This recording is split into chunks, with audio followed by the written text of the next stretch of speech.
Hey, everybody. This is Eric J. Olson. I am your host today for another episode of the Managing Partners podcast. On this podcast, we interview America's top managing partners to find out how they're running their firms, how they're growing their firms, and how they are keeping their case pipeline full. And today, all the way from La Jolla, California, we have Diana Adjadj. Hey, Diana. Hello, Eric. How are you? I'm doing great. Thanks so much for making the time. It's noon where I'm at. It's 9 a.m. So this is the very beginning of your day. I appreciate it. Thanks so much. My pleasure. Thank you for having me. You got it. Can you tell us a little bit about yourself and your firm? Sure. So I have a civil litigation firm, and I know everyone grows up wanting to be an attorney. That wasn't the case for me. I was at USC studying economics, actually. And I remember specifically, I took a Beatles course there, and my friend at the time had told me his mother had a JD, and it was a dynamic degree. And I was like, fabulous. That's like 3 more years of school. I don't have to decide what I want to do yet.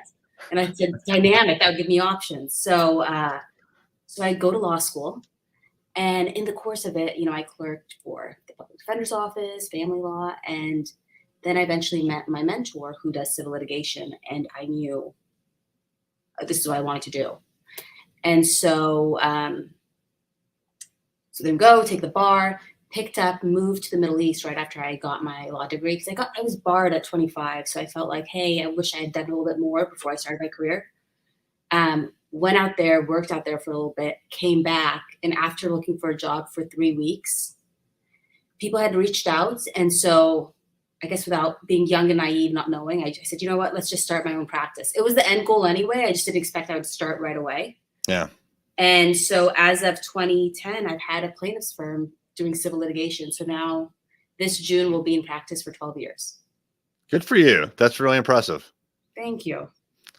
But I love like hearing those stories where like you actually had one plan. You want to get a job, and then it just wasn't happening. So it's like, well, I could either just hope for the best and see what happens, or just go make my own way. And that's what you did. And it's worked out. It's been 11, 12 years now. And that's incredible that, like, I don't even know what the percentage is of businesses that are open for 10 years, but it's probably definitely below 50%. I know that, and probably more like 25%. So congratulations. Thank you. Yeah.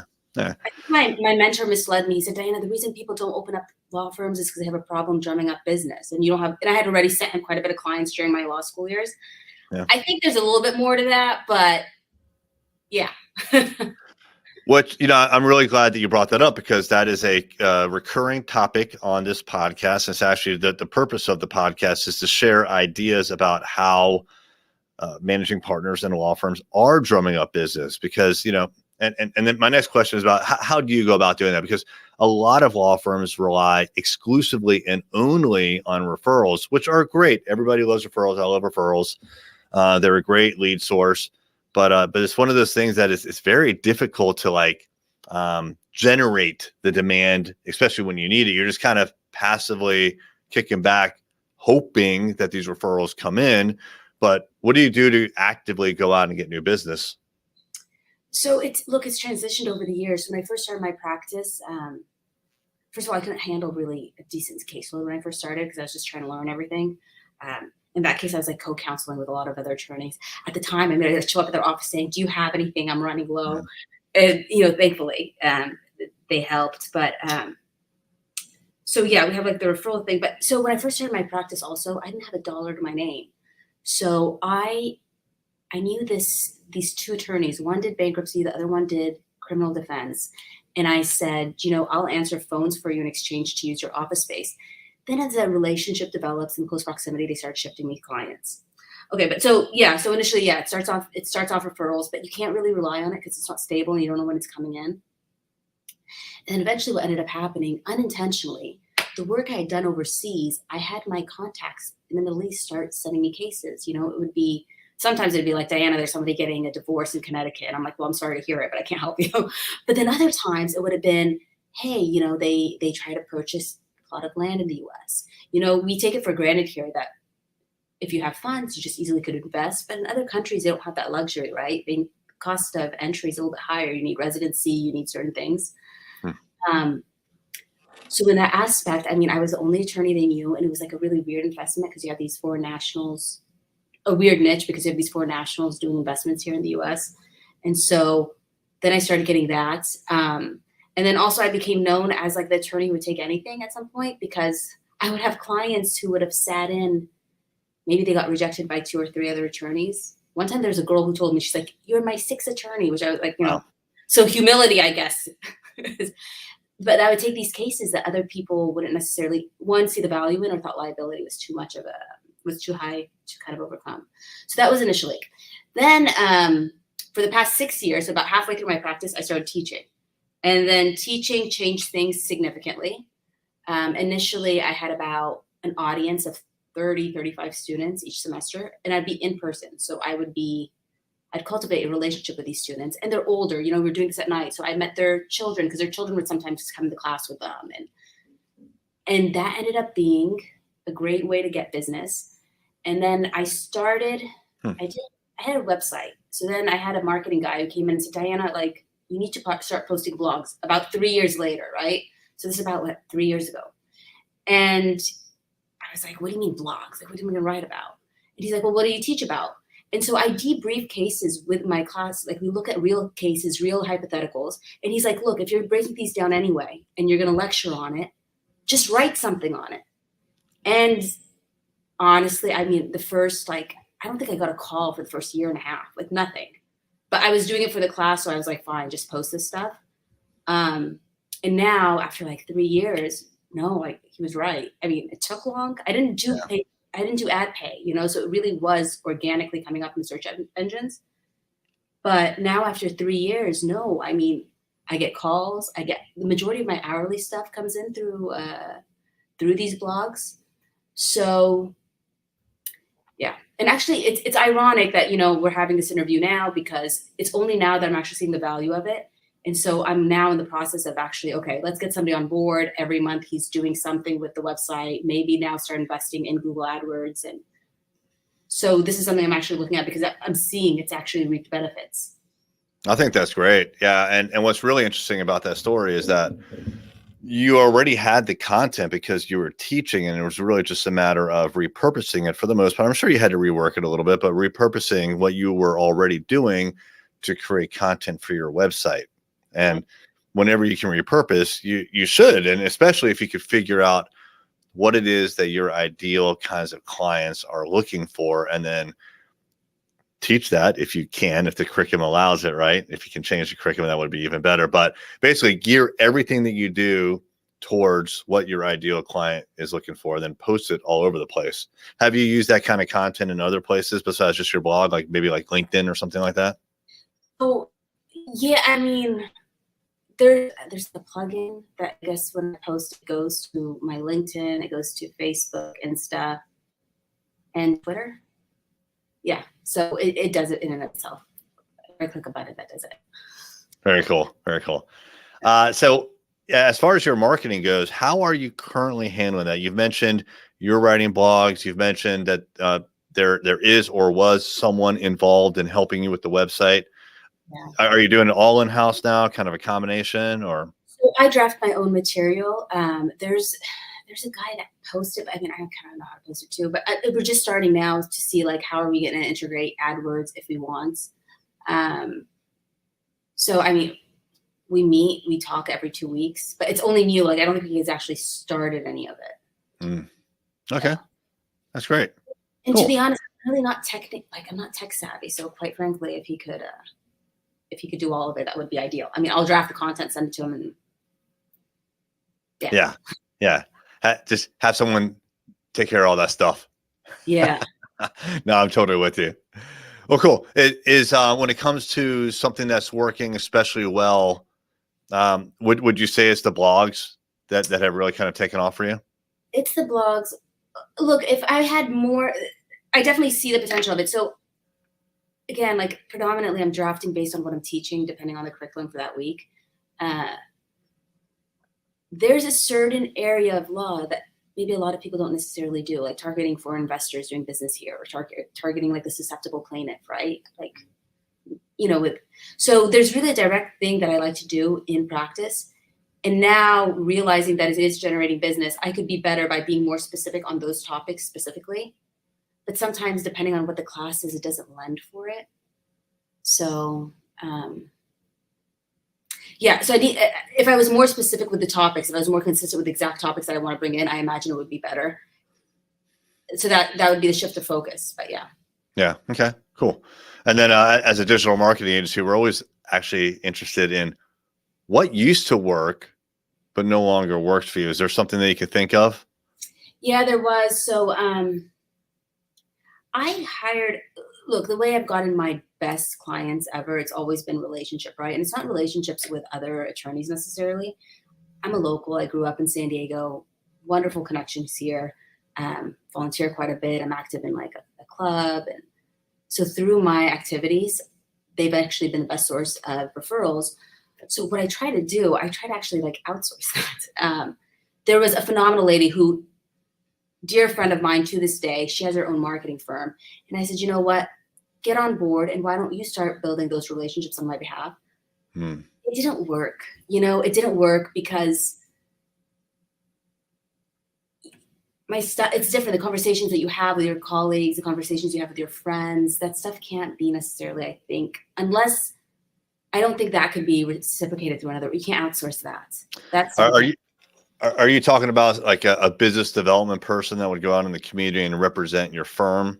Yeah. But kind of from a personal perspective too, like this is the person that represents your firm. Yeah. Yeah. So she had a history of doing marketing, whether it's, with physicians, with, so she would go out, like reach to certain people and stuff like that. Just, it was different, when you're the face of it and it's like, oh yeah, I know Diana. Getting a third party in between that line, at least for me, it didn't work. It didn't work. Yeah, basically a salesperson, right? Yeah, and by the way, it's not the necessarily most economical route to go. I just look. I'm a solo practitioner. Like I have several contract paralegals that I ship work out to, but it really is me. So what I really do want to focus on, I want smaller cases, higher value. I think in this profession, you see that it thrives in one of two manners. You're either a practice that's operating on volume, and then in which case you're just squeezing really quickly whatever you can out of the lemon and tossing it. Next case. I think for me, it's not that, one, I have the ability to kind of really take time on it. Maybe it takes like a month or two, a little bit longer, but I'm like squeezing every ounce of liquid out of that lemon before I'm like tossing it out, right? Or not tossing it until you close out the case. So that's what I enjoy, because through that process, I'm really working with my clients. We're getting into the arguments in regards to liability. You're not only working with the clients itself, I'm like meeting their families. I know my clients' spouses, their children, their colleagues, especially now with COVID, like everyone will get on the Zoom and talk to me, which is great. So when I had hired the marketing lady, and to this day, actually, how I really do want to build my practice, I don't want necessarily higher in volume. I want more substantial cases. And when the smaller stuff do come in, I mean, there's wonderful referrals. There's tons of attorneys here in San Diego, many who have the capacity in-house to really operate on volume, which is not where I'm necessarily headed, Sure. Are there particular practice areas that you would want to focus on when it comes to like the high quality? Yeah. So in the hourly stuff, actually, I got a great case. I got a great case this week. He found me on Google. This one's odd because it was more domestic investment, but he had thought he had bought a portion of a very profitable business, and come to find out he didn't have ownership in it, and then basically $500,000 was gone. So and this is another thing. So unfortunately with these, there's a lot of vetting, because I have to hire a PI. I have to see if, hey, are we going to go after? Is there something you're actually going to get recourse against? I mean, oftentimes the conversation is like, I'm really sorry this happened, but we did an investigation. It has nothing. I'm sorry, don't put good money after bad, Thankfully, in this situation, after we did the investigation, no, there was stuff there. So he's kind of like the dream situation, because it is the fraud, it's the deceit, it's the contract breach.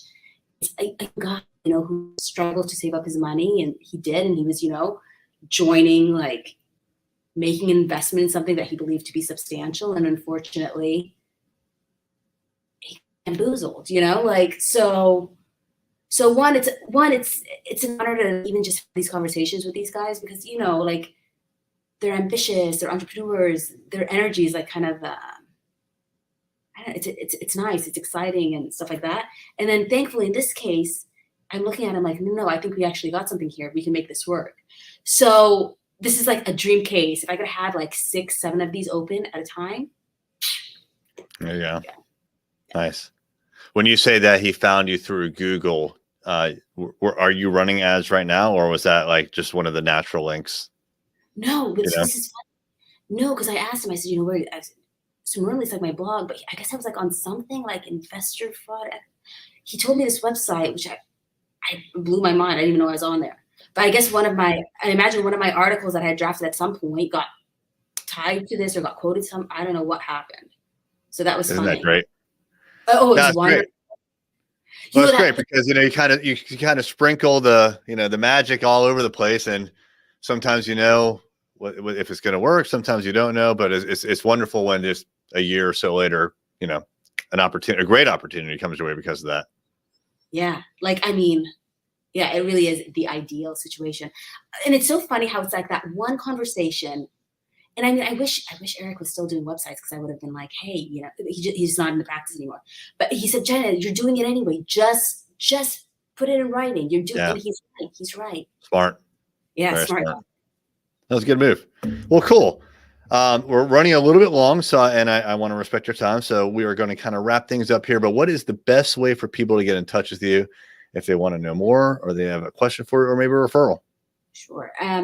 So my website's probably the best way. So it's dianalegal.com, my first name, then legal.com. And then through that, you have links to all my social media, Instagram, Facebook, Twitter, and LinkedIn. That was smart, using your first name in the URL instead of your last name. Easy to pronounce, probably a little more difficult to actually spell out. Look, there's been as a sole practitioner, a lot of it's trial and error. And initially, my domain name was like my last name. And first of all, say Adjadj, it's not spelled like a judge. It's like ADJ. And yeah, I wish I had thought of it earlier. An easy domain name. Who would have thought? Very smart. Yeah. All right, great. Thanks so much. All right, everybody. If you would like to check out other episodes like this, our entire backlog is at arraylaw.com/podcast. We have over 150 interviews just like this. Each one is organized by practice area and by state, so you can find exactly what you're looking for. And if you're looking for digital marketing for your law firm, please consider my company, Array Digital. We specialize in website design, SEO, article writing, AdWords, and also social media. You can find more at arraylaw.com. Diana, thanks so much. Thank you so much, Eric.